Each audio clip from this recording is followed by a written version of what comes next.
تو کہتے ہیں باقیوں کی دستار کسی عالم نے کی، کسی صوفی نے کی، لیکن یہ بھینسوں کو چارہ ڈالنے والا جب آیا تو محدث اعظم نے فرمایا پگڑی کے بال کو کوئی ہاتھ نہ لگائے، یہ ساری دستار میں نے کرنی ہے۔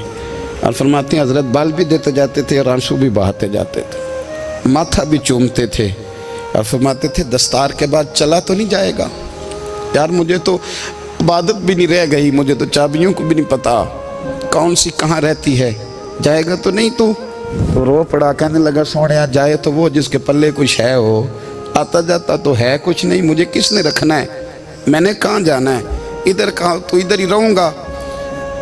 وہ اس طالب علم کے سارے استاد بھائی کہتے ہیں اس نے دستار کرائی، پڑھا پڑھایا کچھ نہیں، پر جو مسئلہ اڑ جاتا تھا نا، وہ جو اڑ جاتا تھا نا، وہ جا کے اس سے پوچھتے تھے تو کتابیں کھولنے کی ضرورت نہیں پڑتی تھی۔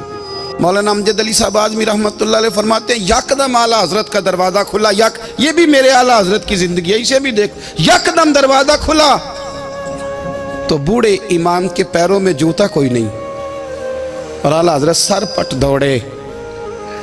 میں قریب گیا، میں نے کہا حضور میں صدقے جاؤں، کہاں جا رہے ہو؟ کہنے لگے کسی نے بتایا میرا مرشد کا بیٹا ریلوے اسٹیشن سے گزرنے والا ہے، امجد علی دیر نہ کر یار، کہیں شہزادہ ناراض نہ ہو جائے، میرے مرشد کا بیٹا، میرے شیخ کا پوتا، یار ذرا جلدی کر۔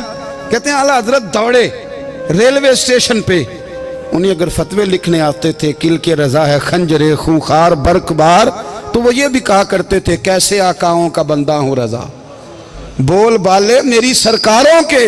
دوڑے گئے ریلوے اسٹیشن پہ، اور بوڑھے شیخ صدر الشریعہ کہتے ہیں میں نے کہا حضور میں نہ چلا جاؤں؟ کہنے لگے نا پتر، میں نے بڑا نمک کھایا اس گھر کا، میں نے بڑی نوکری کری ہے، میری اپنی ڈیوٹی ہے، تمہاری تو نہیں نا۔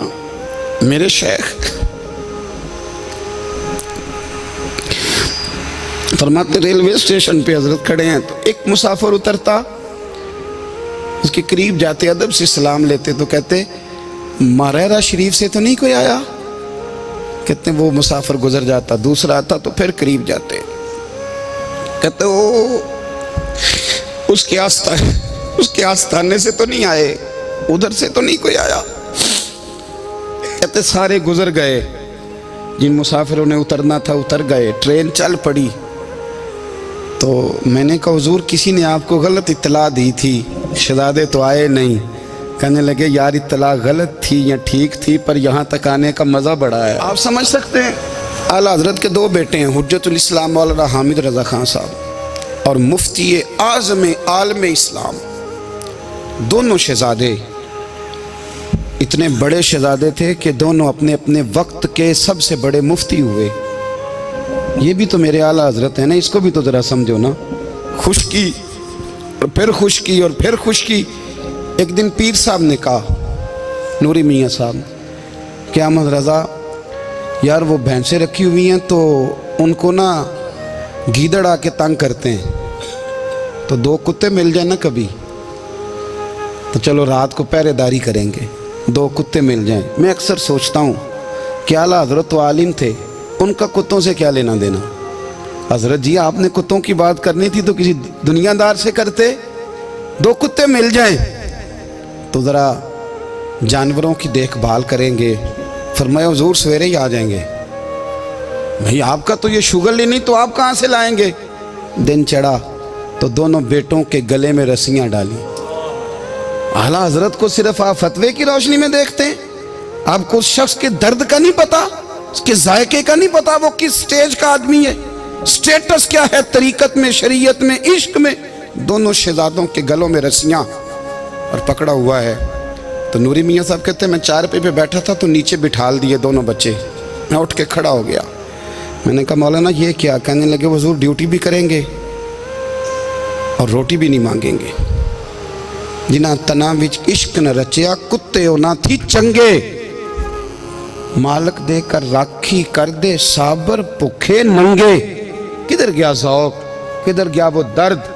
اور پھر جب باری آئی رسول اللہ کے پیار کی، جب باری آئی نبی پاک کی محبت کی، تو پھر فاضل بریلوی کا قد اگر لکھنے میں کمال ہے نا تو محبوب کے پیار کرنے میں بھی کمال ہے۔ انہوں نے نا ساری زندگی یعنی ساری زندگی یہ کہہ کے گزار دی کہ عشق تیرے صدقے جلنے سے چھٹے سستے، جو آگ بجھا دے گی وہ آگ لگائی ہے۔ ایک سید صاحب تھے، مکان بن رہا تھا اعلیٰ حضرت کا، تو سامنے نا بالکل لائبریری تھی۔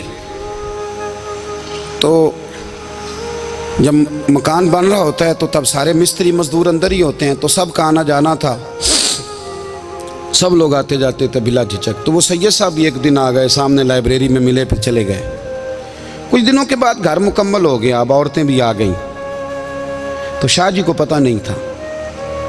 وہ پرانا ہی ماحول سمجھ کے نا، مولانا ظفر الدین بہاری کہتے ہیں پرانا ہی ماحول سمجھ کے تو اندر آ گئے، اور جیسے ہی اندر داخل ہوئے سامنے گھر کی عورتیں دیکھیں تو شاہ جی معذرت معذرت معذرت کرتے پریشان ہو گئے، اور پھر جب دوبارہ پلٹنے لگے تو اعلیٰ حضرت دوڑ کے گئے، ہاتھ چومے، کہنے لگے شاہ جی آپ کو تو پتہ نہیں تھا، اور آپ مہربانی کریں یہ معذرت والا لفظ واپس لیں، یہ میرے گھر کی عورتیں نہیں، یہ تو سیدوں کی باندیاں ہیں، یہ تو نوکرانی ہیں، تو آپ مہربانی کریں، یہ انداز آپ کا جو ہے یہ درست نہیں، آپ مہربانی فرمائیں اندر آئیں۔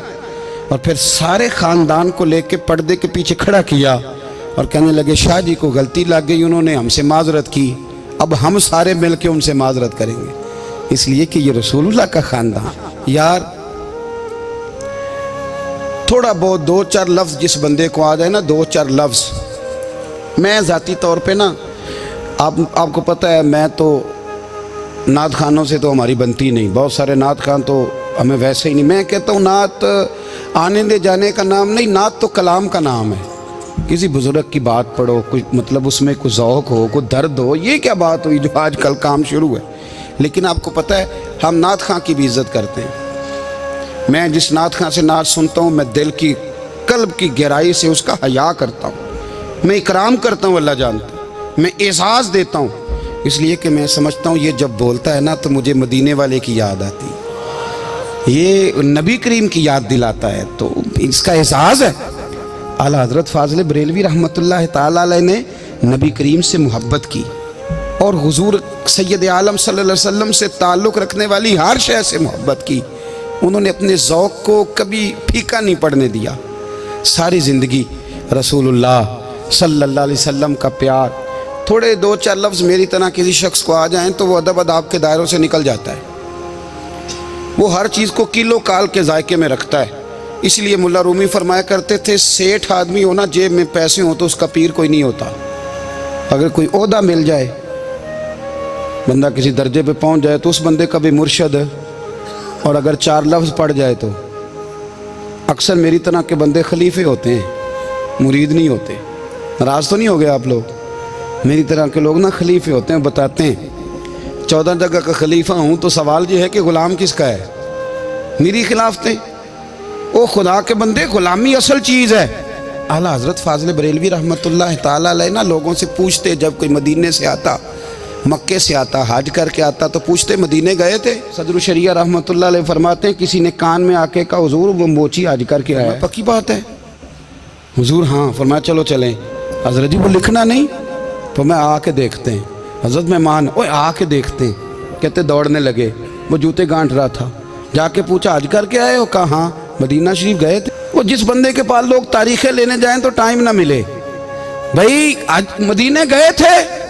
کہنے لگا جی بڑا کرم کیا سرکار نے، میں تو 1.5 مہینہ رہ کے آیا ہوں۔ کہتے ہیں جبہ کہیں، پگڑی کہیں، قلم کہیں، شاگرد کہیں، مرید کہیں، اور اندر نہیں، حجرے کے اندر چھپ کے کسی کی تعظیم نہیں، چوک میں موچی جوتے گانٹنے والا دنیا دیکھ رہی ہے، اعلیٰ حضرت جھکے اور موچی کے پیر چومنے شروع کر دیے۔ لوگ پکڑ دیں حضور یہ کیا؟ وہ بھی پیر، کہنے لگے پیچھے ہٹ جاؤ، یہ وہ قدم ہے جو میرے مصطفیٰ کریم کے در دولت سے ہو کے آئے، حرم کی زمین اور قدم رکھ کے چلنا، ارے سر کا موقع ہے ہو جانے والے، یہ ذائقہ، یہ درد۔ تو اعلیٰ حضرت نے نا ذوق والی زندگی گزاری، ادب والی زندگی گزاری، پریم والا وقت گزارا، عشق والا وقت گزارا۔ حضرت بلال حبشی کبھی سپاہ سالار بنے تھے کسی جنگ میں، کسی صوبے کے گورنر بنے ہوں؟ بولو تو صحیح یار۔ ان کا تعارف کیا تھا؟ نبی کریم کے غلام،